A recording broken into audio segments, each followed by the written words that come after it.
Doc Holliday.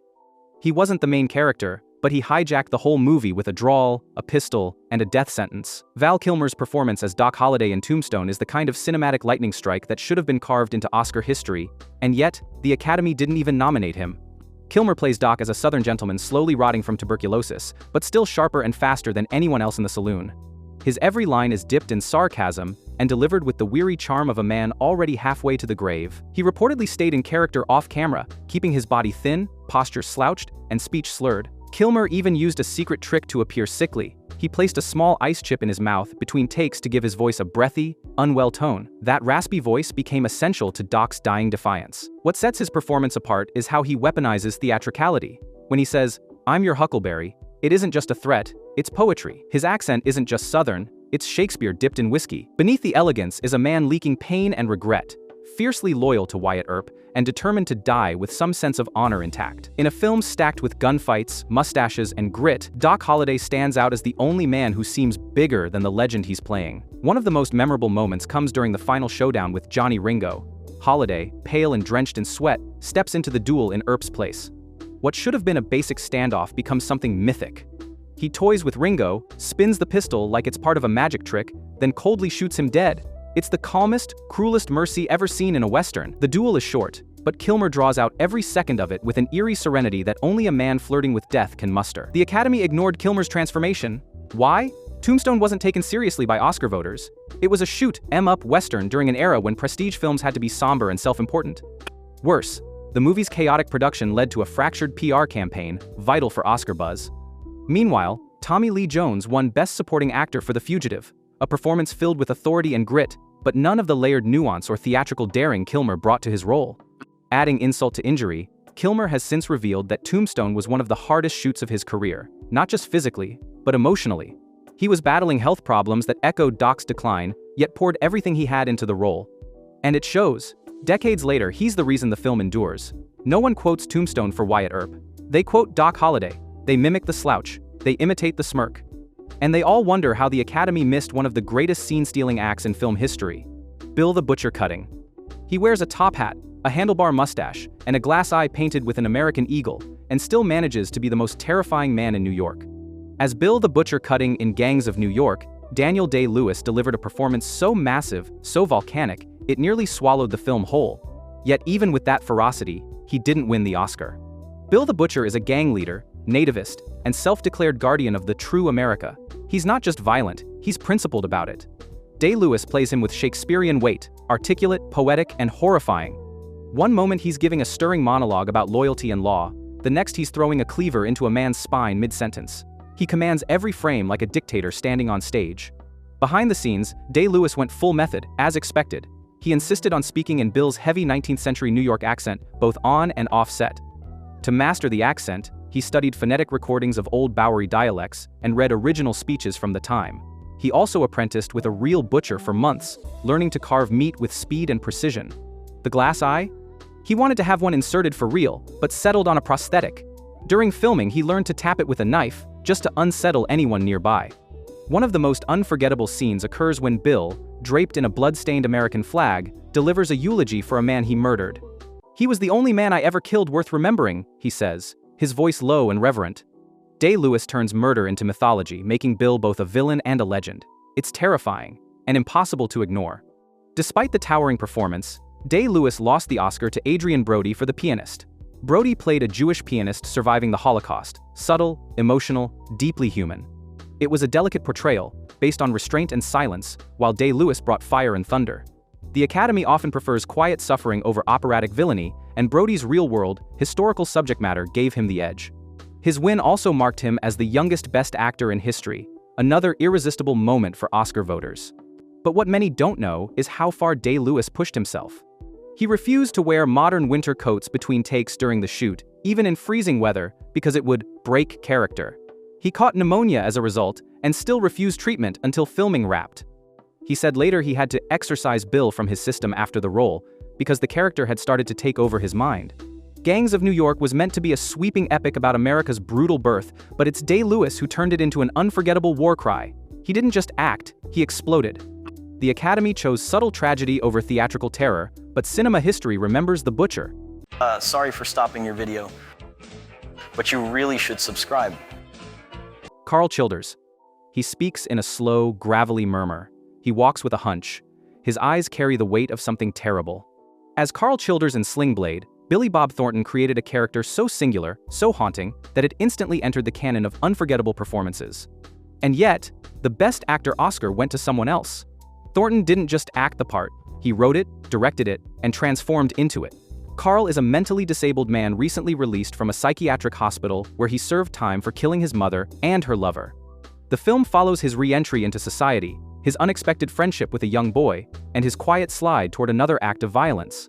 Thornton plays Karl with restraint and rhythm, the signature responses, the stiff posture, the haunted expression. Every movement feels studied, not for effect, but because Karl himself studies the world with caution. He is both gentle and terrifying. A surprising fact, Thornton originally created the character in a one-man stage play before adapting it into a short film, then a full-length feature. He had played Karl hundreds of times before stepping onto the film set. To get into character, he would spend hours altering his own face with minimal makeup, pulling down his eyelids, pushing out his jaw, and forcing himself to walk with a limp. He reportedly stayed in character during most of the shoot, even when cameras weren't rolling. One of the film's most chilling moments comes when Karl calmly tells his young friend's abusive stepfather, "I reckon I'm gonna have to kill you." There's no rage, no shouting, just a quiet certainty. Moments later, Karl follows through with a lawnmower blade. The scene is stark, deliberate, and heart-wrenching, not just because of the act, but because Karl believes he's protecting someone the only way he knows how. Thornton's genius is in making the audience feel the weight of that decision without justifying it. Though he was nominated for Best Actor, Thornton lost to Geoffrey Rush for Shine, where Rush portrayed the emotionally turbulent pianist David Helfgott. It was a bright, musically driven performance that gave audiences a sense of triumph. In contrast, Sling Blade was quiet, tragic, and morally murky. The Academy tends to reward emotional uplift, and Karl Childers was anything but uplifting. Still, Thornton didn't walk away empty-handed. He won the Oscar for Best Adapted Screenplay, a rare feat for a first-time filmmaker. But it's worth noting that many voters likely felt that awarding the script was enough. The performance, subtle, strange, deeply human, was left behind in the name of spreading the gold around. What most people forget is how small the production was. Sling Blade was shot on a shoestring budget in Arkansas. Thornton mortgaged his house to get it made.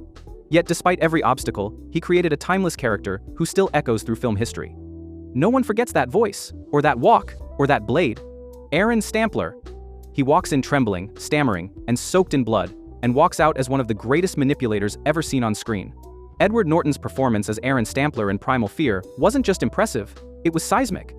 In his very first film role, Norton delivered a twist so devastating, it left audiences and the courtroom speechless. Yet when Oscar night came, he walked away empty-handed. Norton plays a shy, stuttering altar boy accused of brutally murdering an archbishop. His eyes flicker with fear, his hands shake. He seems completely broken. You believe him. The audience believes him. His lawyer believes him. And then, in the final minutes, everything shatters. He reveals himself to be Roy, a cold, calculating sociopath who had been faking the stutter, the innocence the entire time. It's a jaw-dropping reversal that only works because Norton plays both sides to perfection. What makes it even more shocking is that Norton didn't get the role through connections. He beat out over 2,000 other actors in open auditions. He was completely unknown at the time, yet he owned the screen like a seasoned veteran. He reportedly developed two entirely different vocal tones and facial expressions for Aaron and Roy, practicing the shift between them until it felt second nature. During filming, most of the cast and even some crew didn't know about the twist. Norton filmed Roy's scenes in secret to preserve the illusion. There's a moment near the end of the film where his lawyer, played by Richard Gere, visits him in jail. Aaron drops the stutter. The voice deepens. The smile appears. "There never was an Aaron," he says. Norton delivers it with such calm menace that it retroactively transforms the entire movie. You immediately want to rewatch it just to study the breadcrumbs he left. That's not just good acting, that's sleight of hand. Despite his performance being hailed as one of the best debuts in decades, Norton lost the Oscar to Cuba Gooding Jr. for Jerry Maguire. And while Gooding's role was charismatic and unforgettable, complete with the famous "show me the money" catchphrase, his performance didn't require the technical complexity or tonal range Norton displayed. The Academy went with the feel-good fan favorite, and Norton's chilling duality was left in the shadows. A lesser-known fact. Norton had to learn to mimic neurological conditions to portray Aaron's supposed dissociative identity disorder accurately. He worked with speech pathologists and psychologists for weeks to nail the speech patterns. And during the film's test screenings, audience members didn't realize he was the same person from the final scene until his name came up in the credits. Primal Fear made Norton an instant star. It also set the bar so high for his career that some still consider it his best work. Few performances have ever pulled off such a convincing long con. And few actors have done it on their first try. The Academy may have given him a nomination, but they missed the verdict. Malcolm X. Denzel Washington's portrayal in Malcolm X is one of the most transformative, commanding, and spiritually resonant performances in modern cinema. For over 3 hours, he doesn't imitate the man, he resurrects him, and still, the Oscar went to someone else. Washington charted Malcolm's entire life arc, from Detroit Red, the slick, small-time hustler, to the fiery Nation of Islam spokesman, to a man tempered by pilgrimage, standing calmly for justice. The voice changes, the walk changes. The intensity sharpens, then softens. You're not watching an actor switch phases, you're watching a man evolve. Washington mimicked Malcolm's cadence so precisely that civil rights leaders who knew Malcolm personally said they forgot it was a movie. He didn't just study speeches, he studied old tapes, FBI surveillance footage, and personal writings to channel the man's mind and spirit. Director Spike Lee insisted on casting Washington, and for good reason. In one of the film's most unforgettable scenes, Malcolm walks through the streets, backed by a silent line of disciplined black men. No weapons, no violence, just power. When a hospital refuses to treat a black man beaten by police, Malcolm raises one finger and the crowd disperses. "That's too much power for one man to have," says a cop. The camera lingers on Washington's face, and you feel that power. It's not bravado. It's spiritual authority. The snub? Washington was nominated, but lost to Al Pacino for Scent of a Woman. Pacino had been nominated 7 times without a win, and Academy voters were determined to finally give him gold. His performance, loud and flashy, complete with the now infamous hoo-ah, was a showcase of energy and charisma, but it wasn't layered like Washington's. It didn't carry the historical weight or social impact. Still, Pacino's win was framed as overdue, and Washington's masterpiece became collateral damage. What many don't realize is that Washington shot some of the most grueling scenes under intense pressure. When production ran out of funding, he and Spike Lee took pay cuts to keep it alive. Washington worked unpaid for weeks just to finish the role. And the wardrobe? Every suit Malcolm wore in the film was tailored with historical accuracy. Washington refused to wear any costume unless it had a documented connection to the real man. Even Malcolm's children praised the performance. So did Nelson Mandela, who appeared at the end of the film delivering one of Malcolm's final speeches. Washington's embodiment was so convincing, some viewers mistakenly thought archival footage had been used when it was actually him. The Oscars may have overlooked it, but history hasn't. Schools play Malcolm X in classrooms, activists cite it as inspiration. And Washington's performance remains the benchmark for all biopic roles that came after. It wasn't just acting, it was a revelation. Ron Kovic. Tom Cruise didn't flash his movie star smile. He didn't run, he didn't charm. Instead, he screamed, sobbed, bled, and crawled. In Born on the 4th of July, Cruise obliterated his pretty boy image to play Vietnam veteran Ron Kovic and delivered what remains one of the rawest, most committed performances of his career. But when Oscar night came, the Academy passed him by. Cruise portrays Kovic from bright-eyed teen patriot to shattered, paralyzed activist. Early in the film, he's all red, white, and blue bravado, marching through 4th of July parades and enlisting with pride. But that optimism disintegrates in Vietnam. Cruise's face, once filled with purpose, twists in panic as bullets fly. He's shot in the spine, writhes in pain, and when the dust settles, he's in a wheelchair for life. And the film doesn't flinch from the aftermath. Cruise shows us every brutal corner of Kovic's journey. The rotting VA hospitals, the impotent rage, the drunken breakdowns, the suicidal despair. In one scene, he accidentally kills a fellow soldier and confesses it later, stammering through guilt and tears. In another, he drunkenly screams at his conservative family over dinner, tipping his wheelchair backward and shattering a plate. It's ugly, it's loud, and it's heartbreakingly real. Cruise doesn't act like a man falling apart, he disintegrates on screen. What most viewers don't know is how much prep Cruise did. He trained daily in a wheelchair to build up the exact posture and muscle movement. He worked closely with Ron Kovic himself, who allowed Cruise to live with him, and even gave him access to his personal diaries. At one point, Cruise insisted on using only authentic VA equipment for hospital scenes, even when it slowed down production. He was determined to portray Kovic's experience with absolute fidelity. Cruise earned a Best Actor nomination, but lost to Daniel Day-Lewis for My Left Foot. And while Day-Lewis's performance, playing a man with cerebral palsy who could only control his left foot, was a towering display of method acting, the loss still stung. Cruise had thrown himself into a performance that gutted audiences and redefined his capabilities. But Day-Lewis remained in character for the entire shoot, even being carried around set in a wheelchair. The Academy couldn't resist that level of transformation, and Cruise's work, brilliant as it was, got overshadowed. Director Oliver Stone later said Cruise's work on the film was the most emotionally intense he'd ever seen from a lead actor. Behind the scenes, Cruise reportedly broke down multiple times during the shoot, not from frustration, but from fully entering Kovic's trauma. It wasn't just a role, it was a reckoning. Cruise didn't win the Oscar, but the role marked a permanent turning point in his career. He was no longer just the guy from Top Gun. He was a serious actor willing to strip away everything and expose the raw nerve underneath. The Academy looked away, but the audience never forgot. Jack Torrance. He didn't just go crazy, he dragged the entire audience with him.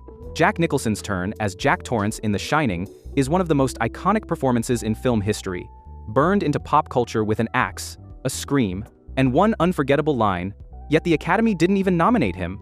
Nicholson plays Jack as a man unraveling slowly, then all at once. He begins as a struggling writer with a simmering temper, but as the Overlook Hotel begins to haunt him, his descent into homicidal madness becomes horrifyingly believable. His voice dips into a low growl, his walk turns to a lurch, his smile becomes a threat, every twitch, every glare, every tilt of the head tells you he's slipping, and somehow, you can't look away. One of the most astonishing facts? That legendary line, "Here's Johnny," was completely improvised. It wasn't in the script. Nicholson, riffing off Ed McMahon's introduction on The Tonight Show, shouted it through the splintered door without warning. Director Stanley Kubrick, famously obsessive, shot that axe scene over 60 times. Nicholson, who had worked as a volunteer firefighter, didn't just act, he broke through real doors with real axes. By the end, the cast and crew were genuinely afraid of him. The performance is full of these unpredictable moments, whether it's Jack speaking in a terrifying baby voice to his son, "Danny's not here, Mrs. Torrance," or typing, "All work and no play makes Jack a dull boy" over and over. Nicholson captures the terror of losing your mind in isolation. He doesn't just act mad, he makes madness magnetic. You feel the dread when he walks into a room. You know something is wrong before he even speaks. But The Shining received 0 Oscar nominations, not for Nicholson, not for Kubrick, not even for its cinematography or score. Why? At the time, the film was critically divisive. Many reviewers called it cold, confusing, even boring. Some thought Nicholson was overacting. Horror back then was considered beneath the Oscars unless it wore a drama mask. The Academy preferred grounded, gritty performances like Robert De Niro's in Raging Bull, who won that year for a physically transformative role that screamed, "serious cinema." What most people don't know is that Nicholson prepared for the role by isolating himself from the cast and crew. He'd sleep little, eat erratically, and come to set in a volatile mood. Kubrick encouraged it. The result was a raw nerve of a character, always on the edge. The actor's real emotional instability blurred with Jack Torrance's fictional breakdown. Today, The Shining is considered one of the greatest horror films ever made, and Nicholson's performance is its twisted, beating heart. Ask anyone to name a horror villain, and Jack Torrance ranks with Freddy and Jason. The only difference? Nicholson didn't need a mask. He used his face, his voice, and that wild, shining stare. The Academy may have missed it, but the world never forgot. Lou Bloom. Jake Gyllenhaal's performance as Lou Bloom in Nightcrawler is a masterclass in controlled mania, so precise it borders on supernatural. And yet, despite near-universal acclaim and a string of major nominations, the Academy gave him nothing. Lou Bloom is a gaunt, bug-eyed scavenger who prowls Los Angeles looking for violent crime scenes he can film and sell to local news. Gyllenhaal lost nearly 30 pounds for the role, giving his face the sharp, coyote-like features of a man who lives in nocturnal hunger. That wasn't a studio request, he came up with it himself. He also insisted on driving himself to set at night with no security to feel the isolation Lou radiates. Every element of the performance, posture, speech, gaze, is unnerving by design. Gyllenhaal turned Lou into a creature rather than a man, one who studies people the way predators study prey. But it's not just physical. Lou speaks in a mix of corporate buzzwords and self-help cliches. He's always expanding his brand, leveraging opportunity, or engaging in mutually beneficial relationships. It's creepy because it's familiar. He's a monster built from job interview books and LinkedIn articles, and yet he never breaks character. Not once. In the film's most chilling moment, Lou calmly tells his assistant he can't jeopardize his company's success, moments before letting him die to get better footage. The fact that he says it like he's discussing quarterly profits makes it even more terrifying. One of the most striking scenes comes when Lou confronts a news director, played by Rene Russo, with footage so graphic it's almost illegal. She's horrified, but he's calm, persuasive, transactional. He doesn't ask if it's ethical. He asks if it will boost ratings. Gyllenhaal plays it not with menace, but with glee. He's not just showing us a sick man, he's showing us a mirror held up to a sick industry. And the worst part? He wins. He gets the deal. He gets the girl. He builds an empire. It's capitalism with a GoPro and a police scanner. The Oscar snub is still baffling. Gyllenhaal had nominations from the Golden Globes, BAFTAs, Critics' Choice, and SAG. It looked like a lock. But the Academy often struggles with characters who lack any moral center. Lou isn't a villain with a motive, he's a void with a smile. He doesn't grow, he doesn't repent, he thrives. That's too much for voters who like their characters redeemed or punished. Instead, they gave the award to Eddie Redmayne for The Theory of Everything, a polished, uplifting biopic about Stephen Hawking. Safe, respectable, admirable. Gyllenhaal later admitted he was heartbroken by the snub, though he said it fueled his later work. What most don't know is that he also filmed Nightcrawler in just 27 days. That kind of performance, on that kind of schedule, with that kind of precision? That's not just a snub, it's a robbery in plain sight. Caught on camera. If you enjoyed this, go ahead and subscribe. I've got a lot more content coming. Thanks for watching.